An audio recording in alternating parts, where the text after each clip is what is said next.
The following is a short tutorial on how to use Pixton Comics. So to start, if you're in D2L, you can just click on the Pixton Comics logo. And once you click on that logo, this is actually it's setting up your class for you. So once it's set up, you're going to make a selection. Is it going to be a creative writing tool or assessment tool? I'm going to choose creative writing tool. You're going to put in what grade you're teaching and the subject. And then you can just scroll to the bottom and hit Save Group. Then you're going to be prompted with creating activity for your students. So you can either do a quick start for students. So if you click that, that is just Comic Scavenger Hunt. It's a really great tool just to use if you're just setting up Pixton and want kids to explore. You could do that. It's really quick. The other thing you can do is you can import from a variety of different lesson plans. So for instance, if you go in there and you wanted to do a lesson on bullying, they actually have quite a few lessons. You can see that here's an entire bullying lesson that's pre-created for you. This is what it looks like from the student's perspective, right? A lot of information in there.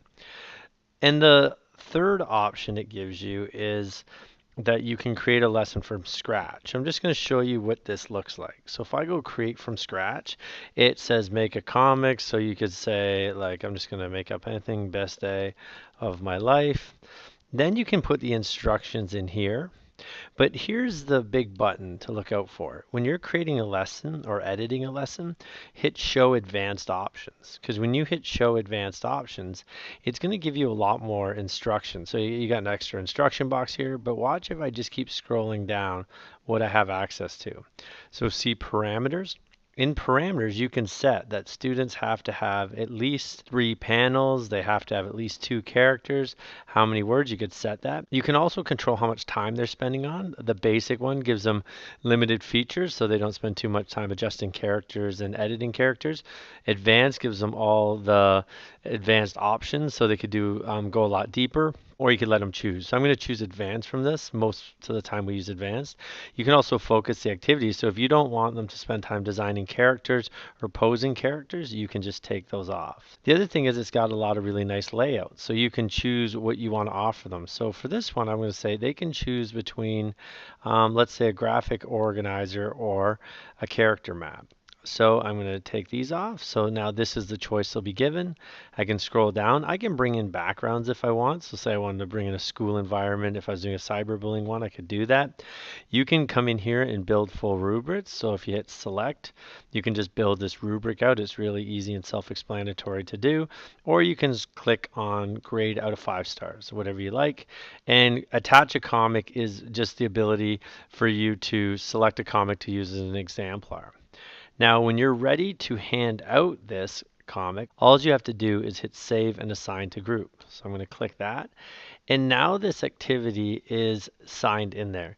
Now you're going to see here it says add people, usernames, passwords. D2L will automatically do that for you. So you don't need to do that. We're just going to move on to creating your avatar. And when you create your avatar, it's the same tools to create your avatar that it is to actually edit the comic. So this is sometimes a really good activity just to do with your kids to start off. I'm going to make a separate tutorial on how to do that. Remember, you can hide this if you don't want to see it. Now, the big button here is the home button. This will bring you back to the home page anytime you want. And you're going to see in here that it's going to say some different things. First of all, you can see the class name at the top. You can see that there's an activity here called Best Day of My Life that's going out to students. And when students submit that assignment, it's just going to pop up here and going to ask you to review and mark it. So it's really nice because it's all internal. I'm going to show you what that looks like in a second. The other thing to point out is they have a student list. So when you look at your student list, there's no students on this list, but as soon as a student clicks on that link in D2L, they will be automatically added onto this class list. So you don't really have to do anything for that. They just automatically come in. If you have been using this year after year, you can actually look at it in terms of those groups. The big one you will use, it's hard to see in here, is the profile gallery though. So the profile gallery will show the avatar for each student lined up, and then if you click on that student's avatar, it will show you what they're currently working on, what they've worked on in the past and you've approved, and it's all nice and kind of put together for you so you can kind of get an overview of what the student's been able to do. Just a couple other small things. So remember, I clicked the house to bring me back to this front page.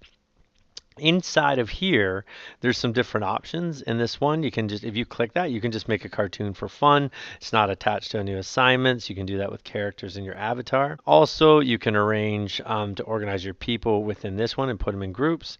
There's the ability to go look at those lesson plans like we talked about before. And there's also an educator community that you can be a part of, and you can share what you're working on and see what other teachers are working on. And the final one is My Account, and that just allows you to adjust your profile and some settings within Pixton. But now what I want to do is I want to show you what it looks like when a student submits an assignment to you and how you can assess it. So once a student submitted an assignment, you can see comics to review. If you click on that, you're going to see, oh, there's the comic that the teacher needs to review. If your whole class submitted, this page would be full like that. All you do is hit review and grade comic. So now you see the comic shows up right in this window. You can look at the comic, and if you go down below, you can see this is where you would assess it. If you had a rubric, the rubric would appear right there.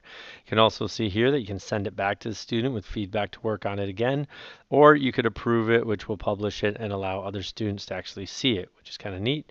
And you could provide some feedback in this box as well and submit that. But really, that is all you do. Once you click this check mark, it's approved, and now the student has access to it.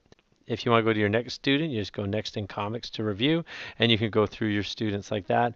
All the marking is done internally in Pixton, and it's a really nice, smooth process.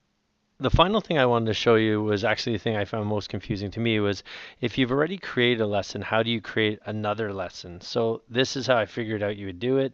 If you click on this cog right here, and then you resubmit your grade level and subject level and hit save group, this page will pop up. If you click on activities, then there's how you create a new activities. And you can also delete that activity or make another copy of that activity. But that is how you create another activity. And when you click on that, it will take you back to this page where you get the selection. So that is the part that I found the most confusing in Pixton. But other than that, it's really smooth. So thank you for watching this tutorial on how to use Pixton Comics.